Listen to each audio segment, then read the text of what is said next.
everybody, to today's Red Cup interview, and I'm joined by Elizabeth and Clinton. Hi, I'm Eliza, also known as Elizabeth in the business. I sit in HC for HC, so that's HR servicing HR, and I'm quite interested to see what this conversation will bring about. And over to you, Clinton. Hi, I'm Clinton. I'm a talent acquisition lead in our technology office. Thank you for joining us. Eliza, what was your hopes when you joined Absa for being part of the digital inclusive environment? Sure. It feels like yesterday because it probably was. But then I think the beauty about Absa, right? If I think of it from a work perspective, I work online most of the time, right? So you find that my manager is currently sitting in Cape Town, and there's just so many other stakeholders that you engage with from all over, right? And I think the biggest thing for me was the considerations that, the tech team has, cautiously thought of, in the sense that I've worked on a couple of projects from a PWD and DIB perspective. And I've also worked on projects with tech teams in terms of simulation designs and so forth, which is actually a meeting I was in right before this interview. And you hear that there's a lot of consideration that goes into, when you say all people can come into Absa, or what the conversation around come as you are actually sounds like.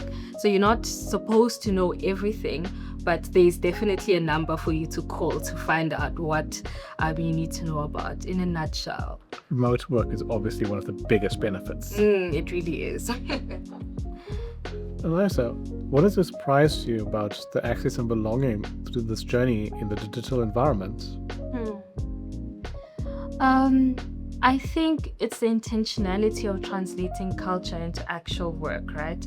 So there is these things, there's these forums that have actually been set up, from an inclusivity perspective, when we speak about DEIB as well as PWD, right? And I think just the consideration of that being put into place, I think personally was shocking for me. And you'd probably think like, why is that shocking from you?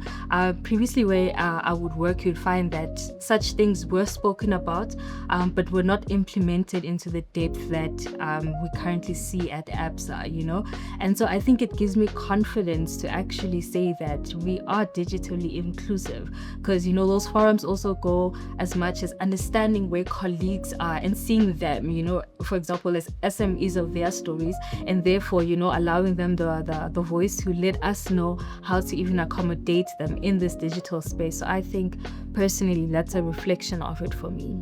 That's a very excellent reflection, but for our audience, could you explain what PWD and DIE mean? I'm so sorry. I'm so used to, the acronyms from corporate. But PWD is essentially people with disabilities, people living with disabilities. And then DIB is an acronym that actually looks into diversity, equity, inclusivity, and belonging. Sure, it almost cut me off.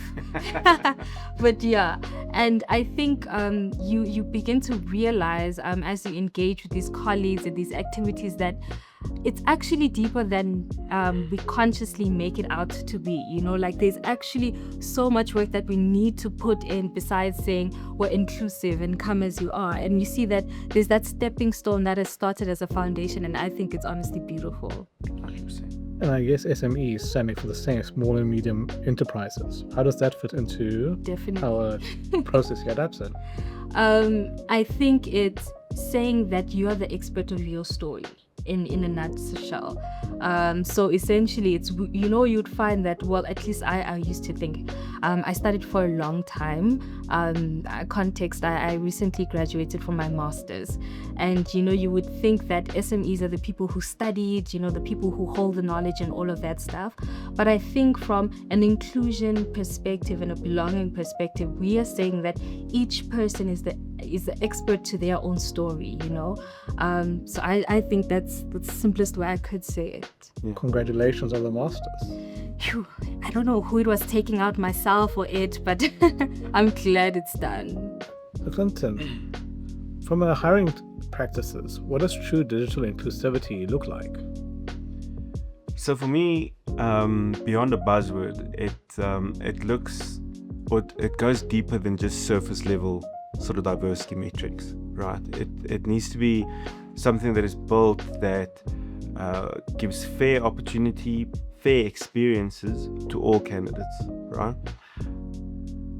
To enable you to build something like that, you need to think about our hiring tools. So if we advertise a position, the job boards that people access obviously needs to be accessible, right? So mostly we have web as an example, but you need to think about how do we cater for people that don't have access to a laptop as an example, right? So it needs to be mobile friendly. You need to think about bandwidth, bandwidth or data usage on that application, but still ensuring that the experience remains the same across web and mobile, right? Similarly, with artificial intelligence that we've seen popping up, we usually build that from a talent acquisition perspective. It makes sense for it to sit at the shortlisting phase, right? But with that artificial intelligence, you also need to remember that it needs some human oversight, right? You need to audit it at particular points in time to ensure that it's not just going out and applying not specific biases, but unintentional biases, to applications. And that's two very interesting points you mentioned there, unintentional biases, because that comes down to a lot about model ethics, which is, I know, another conversation for a totally different podcast. But when it comes to inclusive practices, you mentioned web and the various platforms. How do we actually make sure that it also talks to people's lived experience, disability, language, technical literacy, and so forth? Yeah, so I'll give you an example. When we built our cybersecurity academies, right? The first launch that we did in Cape Town, we had all these thoughts that we're going to fly down to Cape Town. It's going to be in person. We'll build it as we do any other intake. What you need to understand about the cybersecurity academies is we have two basically, right? So we have one in partnership with the Mauritia Institute, the Mauritia Invincibility Institute, and one with the Hein Wagner Academy for the Blind, right?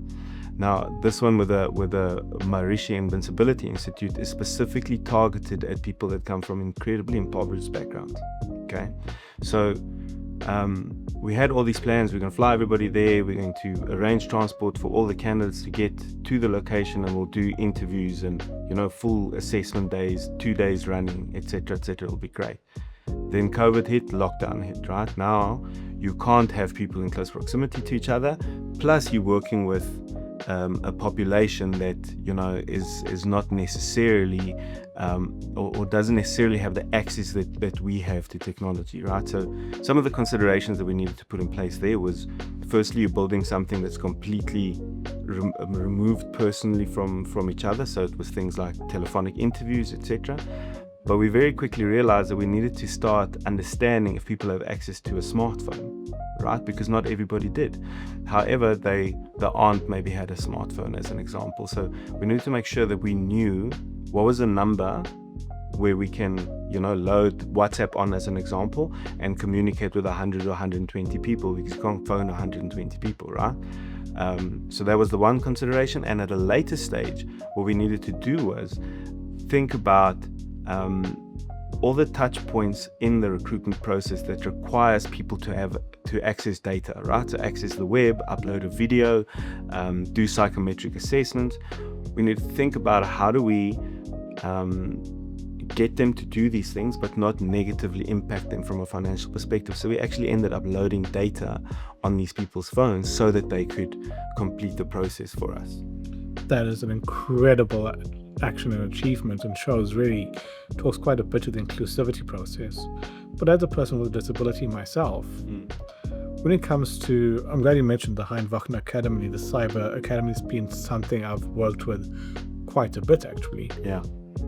When it comes to the people with disabilities part of the hiring practices, obviously people with disabilities may have difficulty seeing the camera. They may have difficulties interacting with the computer and the physical interfaces. Yes. Do we cater for that? Perhaps like with telephonic interviews? Yes. Or going out to them? Yeah, 100%. So even using our branch network, right?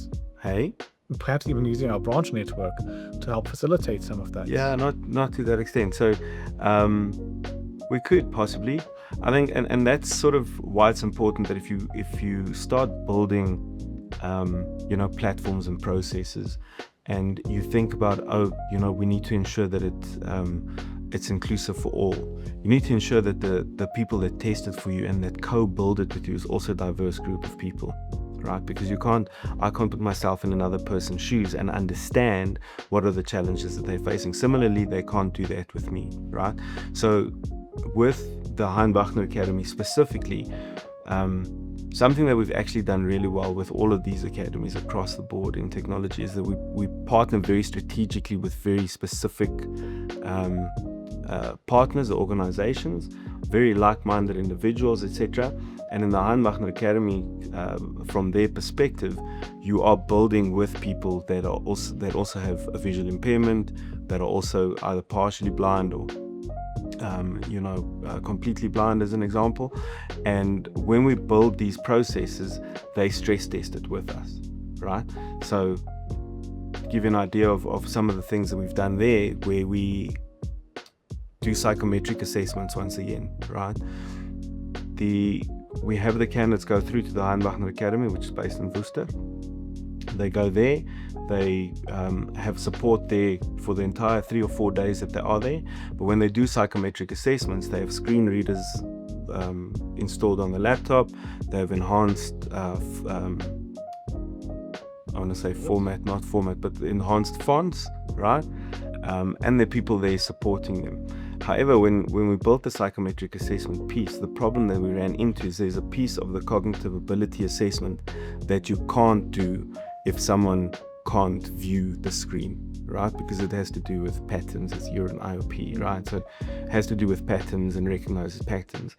So what we did there to ensure that we still cover off that part of the process, we developed questions together with the Hein-Bachner Academy to say that this will give us a similar result, but we build it into the interview process. So it's not necessarily done over a link on a laptop, but it's done, vocally.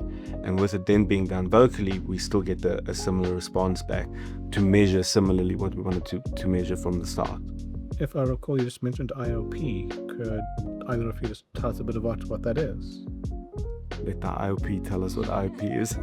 At least it's just when people ask me about this. But IOP is essentially work psychology, right? So in work psychology, we take psychological principles and see how to make the business better.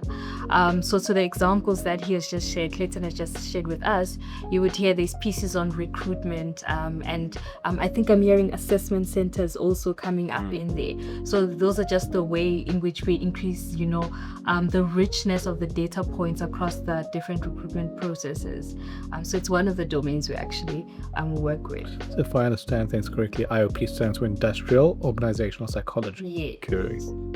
Eliza, given this wonderful experience that Clinton has told us about in terms of the experience in hiring practices around technology, what is your experience of what myths and barriers do you feel they exist in hiring and recruitment that need to be broken down?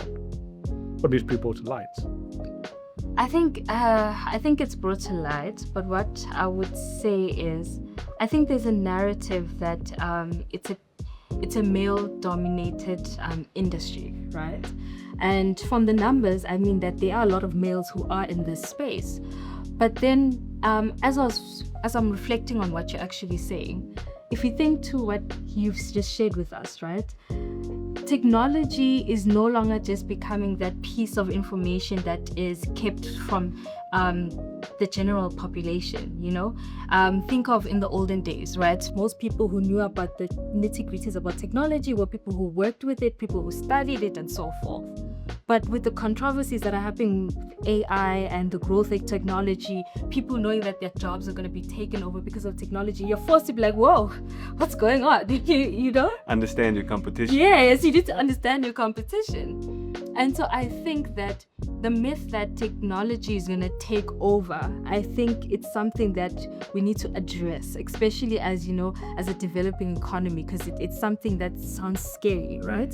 But there's this acronym play around that another professor shared, where he said we shouldn't look at it as artificial intelligence to steal our jobs, but look at it as an assistant to help us keep our jobs and drive innovation. Almost augmented intelligence. Exactly. 100%. And so it's a conversation of there are going to be more, females who are exposed to this. There are going to be more people who are able differently who are going to be exposed to this, right? So it brings a lot of opportunities for a lot of voices to come in and therefore, share, thoughts around it.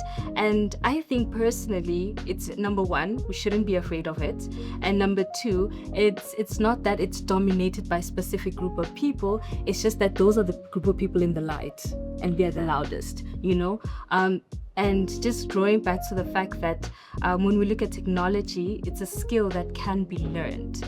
So I think if we rephrase how we look at it, we might also rephrase what the demographic seems to be in the future to come, even though it's not a now situation. Do you guys feel we're actually having these conversations? Because I think those are very important points. But how do we augment ourselves with technology? And how do we use it to really empower ourselves instead of, as you said, it taking over our roles? Because there's obviously going to be that dichotomy when it comes to business saying, let's use technology to 10x, 20x, 100x performance, productivity, cut costs, and improve the bottom line. I think, but it's very important, I think, for us to have those conversations. Do you feel that they're happening in our communities? I mean, we're having the conversation. But if I reflect on your question a bit deeper, I think we will be forced to, right? For example, in Clinton's example, he speaks about how, we started building the systems and we actually realized that there needs to be a human element to it, I think even though we're not having the conversations, we will be forced to the reality that, okay, maybe we need to understand how the human and the technology works together. It's not a one or the other, it needs to be a one and the other. And I think slowly we are transitioning. The fear is forcing us with the anxiety to actually start having those conversations. And I think it's just a matter of time for them to grow. Felt the fear, and I think to Clinton's point, COVID has been an excellent testing ground and forced us to actually look at these technologies and how we embrace them in our community. Because obviously there's, in South Africa specifically, and or to a greater extent, the rest of the African continent, there's rather a large disparity between the areas that have access to fiber and internet connectivity and high-speed internet connectivity to have these conversations, Clinton, do you think, to compare to perhaps our townships where you've got much greater density and almost certainly not as great speeds and access? Yeah, look, I think from some of these experiences that I've been able to go through and was privileged enough to go through, I think we underestimate how resilient people are and how resilient young people are, in that they might not have what we see as the greatest infrastructure, right? But they find a way to get access to these things, right? And I think people coming or younger people coming through the our academies and coming in as entry-level technologists, etc., they understand that technology is no longer just for the technologist, right? Everybody needs to understand technology. For us in talent acquisition, which is human capital, and I need to be concerned with the human, I also need to understand how technology can enhance my job, right? How does AI, as an example, allow me to be more human, right? Because one thing that AI is not is human, okay? And that's what people need to start understanding, is that it's not, yes, it might, if you do a mundane job where you move something from A to B, And that's what you do, entire day, A to B.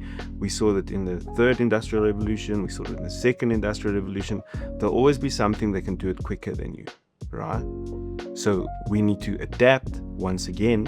This is another industrial revolution that we need to adapt through and think about what is it that we do better that AI or robots, whatever you want to call it, doesn't do better.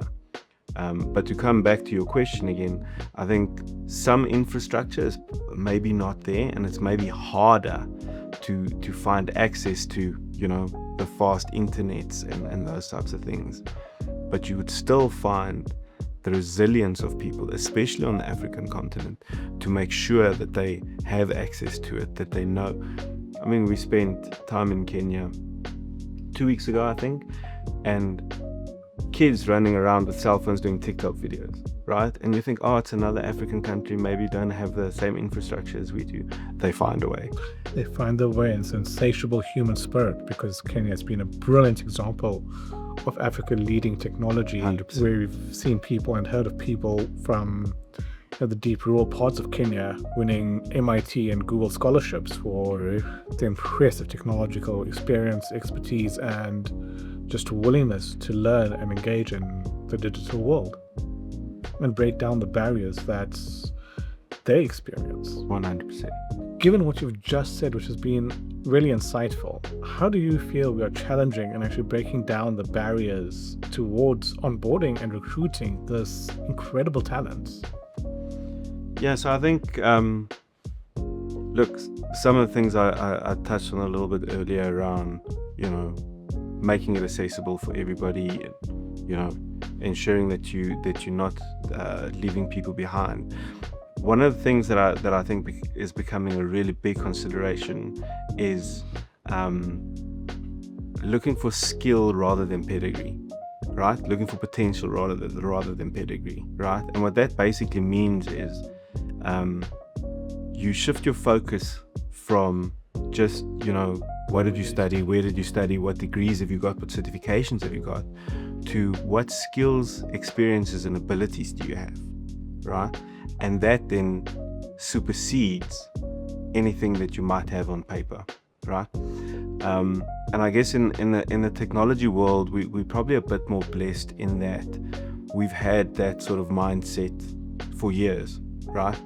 Where we know that the person that builds a crazy chatbot in his garage as a one-man band, right, probably has better experiences than someone that just came out of varsity, right? Practical experience.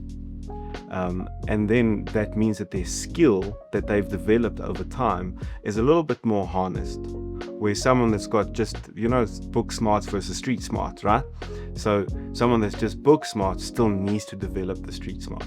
So as we move forward in all our disciplines, not just technology, and as I said, I think we were sort of lucky in technology that we've had a similar sort of mindset, for a couple of years now. But in our other disciplines that we have, or other careers that we have, we're starting to see that shift happen as well, to say that, let's look at prioritizing skills over job titles, over degrees and the like, than what we would have done historically. Clearly, technology attracts the mavericks and diversity. We're, as you said, the crazy guy in the garage and all stuff. But I guess the one big issue with this is, how do we make sure that their voices are heard? Because it's great for you or me as technologists and HR people to build and talk and design these technologies in our apps and in our basements and garages. Yeah. But actually make sure that their voices are heard, because I suppose to you, Elizabeth, it would be hard to get that out as a young person in this very noisy environment. However, you made sure and helped get your voice heard. For me, it's just the type of person I am. I don't know if I can say that. But I think back to, before this, I actually worked in recruitment for a short while. And then when I came into when I came into Absa, the full IOP role is a lot of things outside of recruitment. The industrial psychology internship at Absa really stretches you across multiple things, hey? So I think how I got my voice to be heard was there's this big industrial psychology internship intake process that takes place every single year, and the person who heads the project starts from as simple as literally the advertisement process, to the shortlisting, to the development of the assessment center, all those data points, right? And I shared interest that this is something I'd be really interested to do, because I really actually love recruitment. And my manager was like, "Are you sure?" And I'm like, "Yeah, I'm really sure. Like let's do this, And I have been running with it. And I think the beautiful part is that you have support from so many, spaces. And I think it's also about knowing that your voice does matter, because you can be in a room that says your voice matters, but if you fail to actually also understand it and actually embody that identity, you won't actually experience that, And I think that example is an example of how I showed up in a space that said show up. And it's currently one of the things that takes a lot of my time, because assessment centers can literally take a lot from you. Yes. But I think it has stretched me, and it's something I love, and I think it's just made me more comfortable, if I can say. I guess it's about the comfort and confidence, because I'm really grateful that you joined us here on this show today to actually make sure that your voice is heard, because I suspect for a lot of people it's hard to come by that confidence to actually stand up on a public platform like this, but also just in your own career, because what it sounds to me on what both of you are saying, there's a lot of career or personal ownership of your career, of building some form of inner strength to go and stand up in the space and actually make sure that your voice is heard, that we can bring those diverse experiences from our different backgrounds and from our lived experiences to the story and make sure that we can actually stand up and speak. I guess the hardest part of it all is making sure that we are heard, because speaking is perhaps the easiest part, but if nobody's listening, good luck.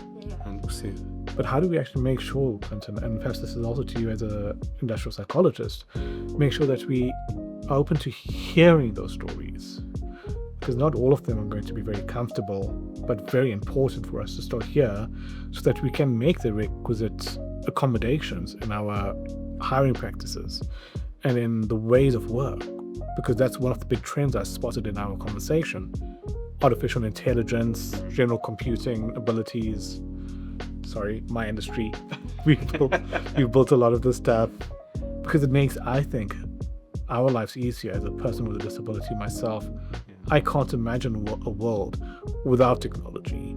It is both the greatest hindrance to my life and the greatest benefits. But making sure that we go into the communities and make sure that those voices come out, and that we're listening to them, is a great starting point for this conversation and the practices that you've spoken about so far. 100%. And I think that's why it's so important. I mentioned earlier that you can't just build something in isolation, process or system or academy in isolation and sort of think this is going to hit the mark if you didn't get that group's perspective, right? And I think that's why it's so important to surround yourself with the right type of partners and stakeholders that are really like-minded, that, like you said, want to bring out you were brave, etc., and you got my voice heard, and but not everybody's like that, right? Other people would rather just sit and I would rather let this opportunity pass me by than putting myself out there and getting hurt, right? However, if here comes Absa as an example with this awesome opportunity, and all I have to do is apply, and then through that process my voice gets heard. I think it's on us as big organizations to make that happen and ensure, like I said, that you're building these processes that would find those individuals, right, and sort of drag them out of their dark holes, if you want to call it that, so that they can come to the light, or whatever you said. and give them a platform to showcase. And then when they become successful, and we've seen this, right, through years of working with various academies, when, initially you'd see someone's journey start at an academy, or, we do an assessment center, and you find various individuals, and some stories stick with you with time. But 3-4 years down the line, you see that this individual is still with Absa, still with this team, but now I'm being pulled in to do their promotion, as an example, right? And those are the stories that we need to start showcasing then, to show that it is possible, right? Especially people that come from really tough backgrounds and really tough environments, for them to be able to, lift themselves out of that.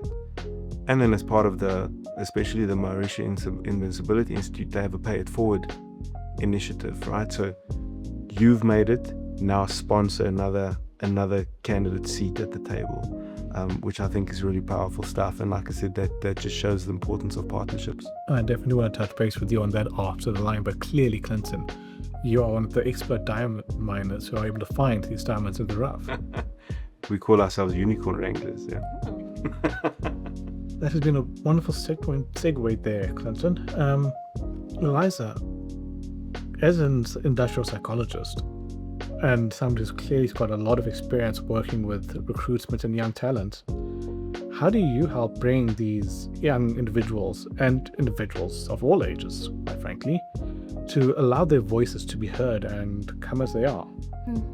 I think that's a beautiful question. Just reflecting on it.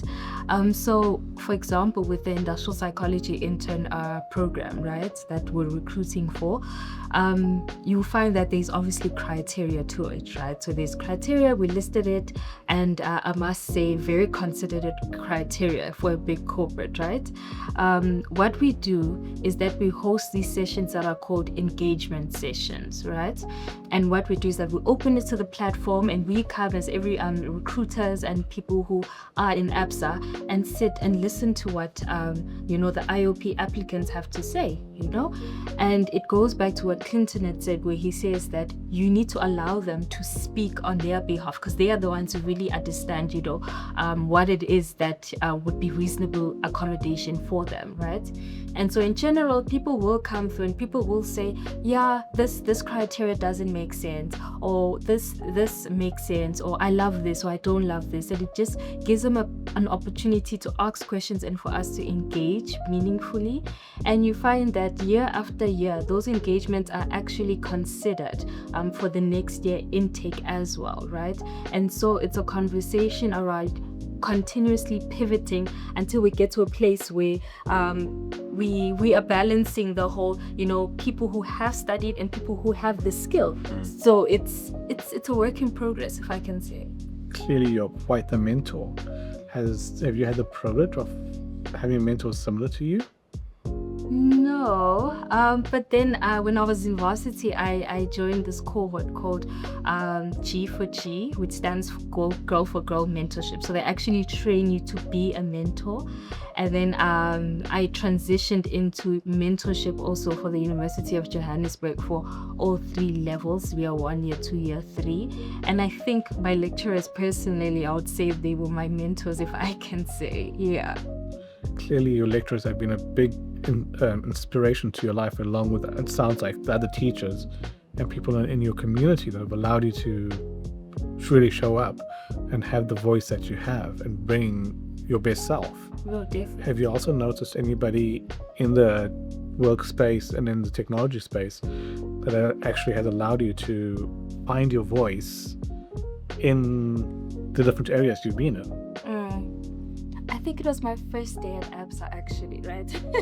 So they do the whole introductions. I'm this, I do this, and all of this stuff. Tell us something funny about you. Exactly. And my manager ended off by saying, "What are your expectations?" I was like, "What?" I'm trying to get paid out of my expectations. And she gave me a moment to sit with it. I said, like, genuinely, what do you want from Absa? What do you want with us as a team? And I was like, in that moment, I realized that no, man, these people actually value what my thoughts are. It's them actually being intentional about it. And I think that simple question for me, and I have so many other examples, but really stuck with me. Wow, it sounds like, Clinton, you have quite your work cut out. Really hire these different people because her experience has been quite outstanding. When it comes to that, how do you make sure not just that other people's voices are heard, but that your voice is heard? Because I suspect you have a lot of dominant people when it comes to recruitment, line managers and so forth, to make sure that both their voices are heard and that you can balance that with the voices, experiences, and entire stories that our young talents comes with, or just talent as a whole, because it's not just limited to the young ones. To young talent, 100%. I mean, experienced people also have voices, right? Absolutely. Look, for me, with talent acquisition, you are basically sales, right? It's basically sales at the end of the day. I need to sell an opportunity to someone, and I need to sell someone's skills to a hiring manager, as an example, right? So you're basically a connector of people, which then becomes a connector of stories, right? And if you've been in talent acquisition long enough, and if it's something that no one, you remember when I asked you at school, what do you want to become one day? And this one wants to be a policeman, that one wants to be a fireman. No one stands up and says, I want to be a talent acquisition partner, right? It's something that you fall into, and it needs to be something that comes naturally to you, right? And there are a lot of people that do talent acquisition. There are very few people that enjoy doing talent acquisition, right? But the ones that enjoy doing talent acquisition will tell you that they do it because of the difference that it makes in people's lives, right? And it comes back to that connecting, relating, or creating relationships between people, but connecting stories, right? So you looking for X, Y, and Z, this individual had these experiences that can help you, develop through that, and vice versa, or move through that and vice versa. I guess you have some difficulties, though, depending on the background, to truly sell the person being recruited's voice, because, as you said, there's a lot of different experiences that people have, and to really make sure that their voice is heard, I guess you have perhaps one of the toughest jobs, trying to sell things both ways. Yeah, I think it's not tough selling it. It's tough pulling it out of the individual. Right, so it comes back to when I said you need to be able to create relationships, and the first relationship that you need to build. So obviously you've built relationships with your hiring managers and your stakeholders, etc. That comes with time. But if I'm phoning an individual that I'm trying to headhunt, as an example, or someone that I see as a really nice profile that would suit our requirements really well, that first sort of connection is key, right? And how you land that connection with that individual to, open them up to be susceptible to chatting to you about things. And then once that is done, and you've established some rapport, then it becomes easier pulling out information. I always say to people that I need to understand the person behind the paper, right? I can read a CV and it's got some jargon on it, and if you've paid someone professional fee to do it, I can see when someone else has done it versus when you've done it, as an example, right? But you need to understand the individual behind that piece of paper, and that then becomes a story that you sell to a manager. Gosh, in this high-paced world, that must be quite a thing to be able to do that. It's fun with all of this work of technology and AI. Yeah. But I'm glad that you're having so much fun with it. It sounds like this was truly just a calling for you. 100%. So in closing, if you were to leave one message to the future builders of our great country and organization, what would it be? Showing up is uncomfortable. And it's some people might find it more comfortable, and for some people they might not find it comfortable. But what I would say is show up it would need a bit of courage from you, but do it boldly. And even if you're shy on the first round, it doesn't mean you should stop. Just keep trying until it comes naturally to you. Luckily, we have recruiters like Clinton here who help us with that confidence. So Pull you out of your comfort zone. yeah, Right. Look, for me, I think for young talent or talent in general is, just show up, be curious. I think, I mentioned it before that we all go through different journeys through our lives, and whatever challenges you faced builds specific resilience within you, and you use that as your defining characteristic that sets you apart from anybody else. And I think for leaders, right, I think just be bold. Don't let your preconceived perceptions stop you from fishing in a different talent pool, if that makes sense. So just to close it off very quickly with an example, when we started out the Cyber Academy in partnership with Einbach and the Blind Academy, he actually came to do a talk with us at a town hall for the cybersecurity office a couple of years ago. And if you don't know him, I would highly recommend that you go investigate some of the really cool stuff that he's done.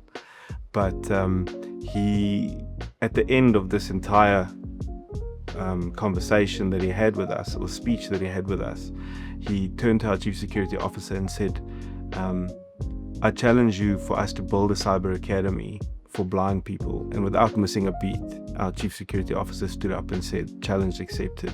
And a couple of weeks later, we pulled into a meeting trying to figure this out. So we didn't just look at the obstacles. We knew that we would encounter some, and we would solve them as we get there. So just take that leap. interesting leap. Cybersecurity and hacking as a whole was actually invented by blind people. So There you go. glad you guys have risen to the challenge. Clearly, as both of you have said, it's about being a diamond in the rough and leading on the hard times to actually allow those experiences to shine through and be the best that you are. It's an inspiration to see people like both of you here, and gives us hope that when we look for talent and look for our next opportunity, we have people like both of you around to truly allow us to be the best that we can and help us find the best within ourselves. Thank you, Eliza and Clinton, for joining us today and giving us your stories from a colleague and business experience of what it's like to truly ensure that inclusion happens from a digital experience. Thanks, guys. Thank you, Renesh. Cheers, everybody. Cheers. Yeah. Cheers.